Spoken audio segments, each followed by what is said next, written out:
नमस्कार दोस्तों, चुनाव से ठीक पहले भारतीय जनता पार्टी को लगा बड़ा झटका। भाजपा की दिग्गज नेत्री और मंत्री ने पार्टी से दिया इस्तीफा। अब वीडियो जारी कर किया बड़ा खुलासा। दरअसल आपको बता दें, असम विधानसभा के कुछ ही दिनों बाद चुनाव होने वाले हैं, लेकिन चुनाव यानी मतदान से ठीक पहले राज्य की राजनीति में एक बड़ा उलटफेर देखने को मिला है। हेमंत बिस्वा शर्मा के सरकार में खेल और युवा कल्याण मंत्री रही नेत्री ने पार्टी से इस्तीफा दे दिया है। बीजेपी छोड़ने के बाद उन्होंने कांग्रेस का दामन थाम लिया है। दरअसल रविवार को असम की राजनीति में बड़ा उलटफेर हुआ।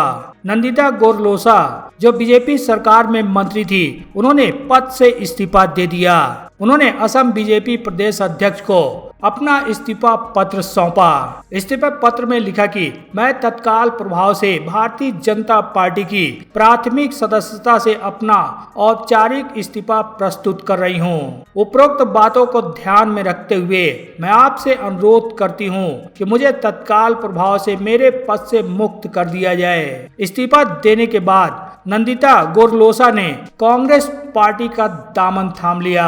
नंदिता गोरलोसा को कांग्रेस पार्टी में शामिल कराने के बाद असम कांग्रेस पार्टी ने बयान जारी किया।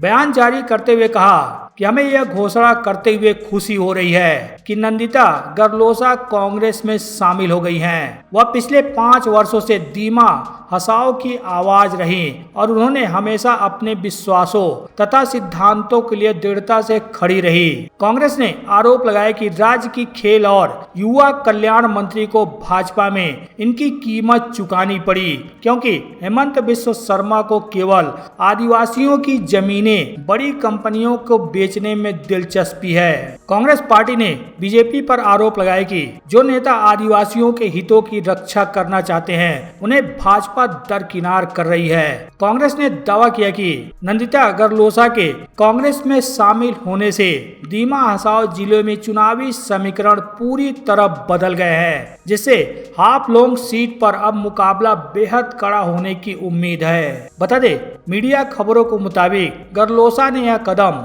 असम की आसन्न विधानसभा सीट से भारतीय जनता पार्टी से टिकट नहीं मिलने के बाद उठाया है। कांग्रेस द्वारा जारी बयान के मुताबिक गोरलोसा आसन्न असम विधानसभा चुनाव में दीमा हसाओ जिले के हाफलोंग जिले से पार्टी के टिकट पर चुनाव लड़ेंगी। कांग्रेस ने पहले इस सीट से अपने राज्य इकाई के महासचिव निर्मल लंगथासा को चुनावी मैदान में उतारा था, लेकिन उन्होंने व्यापक जनहित में गोरलोसा को पार्टी का टिकट देने पर सहमति जताई। अब नंदिता गोरलोसा के कांग्रेस में शामिल होने को चुनाव के पहले होने वाले बड़े राजनीतिक बदलाव के तौर पर देखा जा रहा है। अब नंदिता गोरलोसा ने कांग्रेस में शामिल होने के लगभग 72 घंटे बाद ही एक वीडियो जारी कर अपने ऊपर लगे आरोपों को लेकर भारतीय जनता पार्टी और मुख्यमंत्री हेमंत बिस्वा शर्मा पर निशाना साधा। बीजेपी छोड़कर कांग्रेस में शामिल होने वाली गोरलोसा ने और क्या कहा है, पहले आप वो सुनिए। फिर आपको बताते हैं कि बंगाल चुनाव को लेकर कांग्रेस पार्टी ने बड़ा ऐलान कर दिया है। कांग्रेस पार्टी बंगाल में अकेले चुनाव लड़ेगी। इसको लेकर कांग्रेस ने 284 उम्मीदवारों का ऐलान भी कर दिया है। आज Devlal Gorlosa CM NCL supervise council में जब भारतीय जनता पार्टी का मीटिंग माहौल में हुआ है, तभी तीन एलिगेशन पॉइंट्स हम लोग ने मिला है। एक एलिगेशन हो गया है कि बोला है कि हमने मुसलमान लोग को सब कॉन्ट्रैक्ट दे दिया है। ऐसे एलिगेशन लगा के मुसलमान को दे के बोल के यहाँ क्या क्रिएट करने मांगता वो तो हम नहीं पता, लेकिन इतना फॉल्स एलिगेशन देख के भी क्या मिलेगा वो भी सोच रहा है हम। गवर्नमेंट ऑफ असम का द्वारा हमेशा जितना भी कॉन्ट्रैक्ट्स काम होता है, रोड्स का बोलिए, बिल्डिंग का बोलिए, आजकल नियम ऐसे हो गया कि इट्स एन ऑनलाइन टेंडर। ये ऑनलाइन टेंडर में मेरा उसमें रोल क्या है हमने तो कुछ देखा ही नहीं है। हमने सिर्फ जाना है कि पीडब्ल्यूडी रोड्स में अगर कोई टेंडर होता है तो डिपार्टमेंट टेंडर करता है चीफ इंजीनियर ऑफिस से। ये ऑनलाइन होता है through out the state of Assam. जो करना है, जिसको टेंडर डालना है वो लोग टेंडर डालते हैं। डिपार्टमेंट हमारा मुख्यमंत्री डॉक्टर हेमंत बिश्वा शर्मा का डिपार्टमेंट है। वहाँ इस डिपार्टमेंट का द्वारा हमारा डिस्ट्रिक्ट में भी अगर किसी का टेंडर हुआ है तो वही टेंडर वो डिपार्टमेंट लोग को नहीं देखता है। हम एस एन MLA वहाँ हमने कभी भी नोक जोक नहीं किया है कि इसको मिलना पड़ेगा, वो आदमी को मिलना पड़ेगा, ये हमारा स्वभाव है ही नहीं है। इसलिए इस एलिगेशन को जब बोला है तो थोड़ा सोचना था कि ये डिपार्टमेंट हमारा मुख्यमंत्री का डिपार्टमेंट है, डॉक्टर हेमंत बिश्वा शर्मा का डिपार्टमेंट है, ये मेरा डिपार्टमेंट नहीं है। जाहिर से कि हम एस एन MLA है, कौन सा वाला रोड, कौन सा वाला ब्रिजेस, कौन सा वाला चाहिए, ये सब एक पैरामीटर में देखना है। लेकिन ऑनलाइन टेंडर होने वाला में हम जाके कोई मुसलमान को दिया है, ये क्या एलिगेशन लगाता है।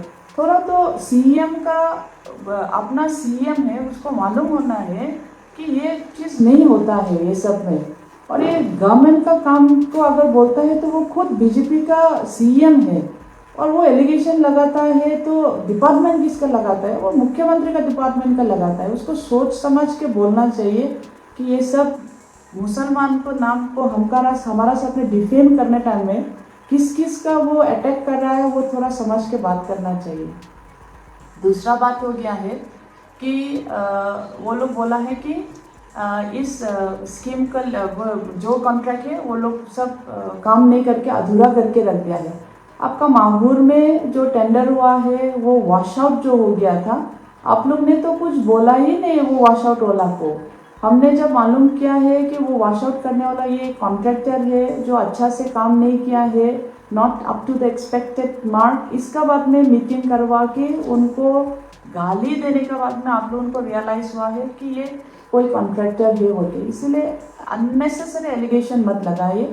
कुछ बोलना नहीं है तो कुछ मत ही बोलिए इलेक्शन कैंपेन में, कुछ दूसरा को बोलना है तो बोलिए। हमारे साथ में एलिगेशन करके आप लोगों को कुछ फ़ायदा होने वाला नहीं है। जैसा कि आप सभी को जानकारी होगी, असम के साथ साथ 5 राज्यों के चुनाव होने वाले हैं, जिसमें बंगाल भी शामिल है। बंगाल में तृणमूल कांग्रेस और भारतीय जनता पार्टी के बीच मुख्य मुकाबला देखा जा रहा है, लेकिन अब कांग्रेस पार्टी इस चुनाव में अकेले कूद गई है। पश्चिम बंगाल विधानसभा चुनाव के लिए कांग्रेस ने 294 सीटों में से 284 सीटों पर अपने उम्मीदवारों की घोषणा कर दी है। कुछ घंटे पहले ही कांग्रेस पार्टी ने इन सभी 284 उम्मीदवारों की लिस्ट जारी की है। ये सभी 284 उम्मीदवारों के नामों की लिस्ट है। वीडियो को पॉज करके आप सभी का नाम देख सकते हैं कि कांग्रेस पार्टी ने किस विधानसभा सीट से किस प्रत्याशी को मैदान में उतारा है। आप सभी एक एक करके 284 के नाम आसानी से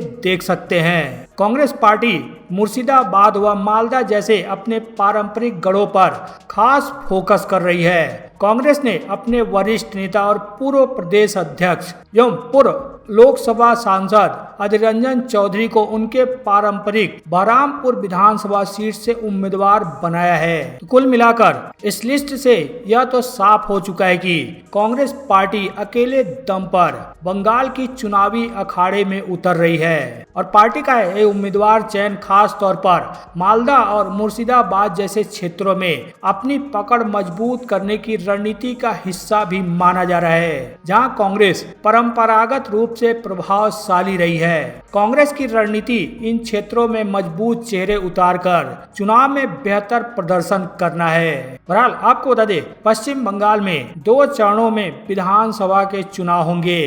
23 अप्रैल को पहले चरण में 152 विधानसभा सीटों पर वोटिंग होगी और 29 अप्रैल को दूसरे चरण में यानी अंतिम चरण में 142 सीटों पर वोटिंग होगी और नतीजे 6 मई को आएंगे।